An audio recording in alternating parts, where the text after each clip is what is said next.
শ্রীমণ্ডল। আজকে তোমাদের আমাদের পেয়ারা বাগানটা পুরোটা ঘুরে দেখাবো। দেখো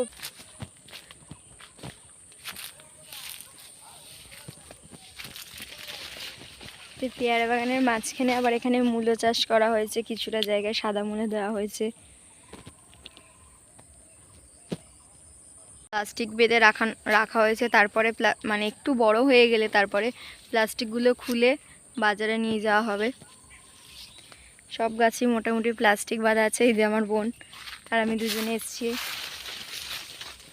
এই যে ফুল গাছও লাগানো রয়েছে এ বাগানের পাড়ে। লাল মূলো ছিল, লাল মূলোগুলো কোনো কারণে হয়নি, কিন্তু ফুলগুলো হয়ে গেছে। কি সুন্দর লাগছে দেখো গাইস, ফুলগুলো লাগানো আছে। এই যে সবে সবে ছোট ছোট টমেটো ধরছে, আর এই টমেটোর ফুল বেতে শাকের লাগানো রয়েছে এখানে।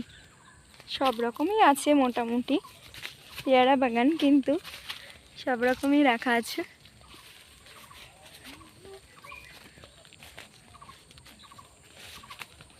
মোটামুটি অনেকটা বড় জায়গা জুড়েই আমাদের বাগানটা আছে।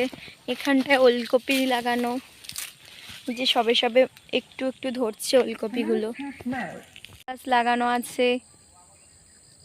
আর এই যে মরা পেয়ারা গাছে বাবা আবার শিম লাগিয়েছে। এই যে শিম ধরেছে, ছোট ছোট শিমের ফুল রয়েছে কত, আস্তে আস্তে শিম হবে, অনেক শিম আছে। আর এখানে আবার ওলকপি ধরেছে, ওলকপি বাগান আছে। পেঁপে হয়েছে, পেঁপে গাছও রয়েছে বাগান। পেয়ারা বাঁধা হয়, এটার উপর উঠলে এই যে পেয়ারাটাকে ধরতে সুবিধা হয়, এখানে ধরে এরকম ভাবে। এই চলো আজকে করি সরে যাই, তখন করবো। আমার ভিডিও যদি তোমাদের ভালো লেগে থাকে তাহলে লাইক কমেন্ট করতে ভুলো না অবশ্যই। আর যদি আমার কোনো ভুল ত্রুটি হয়ে থাকে সেটাও কমেন্ট করে জানিও।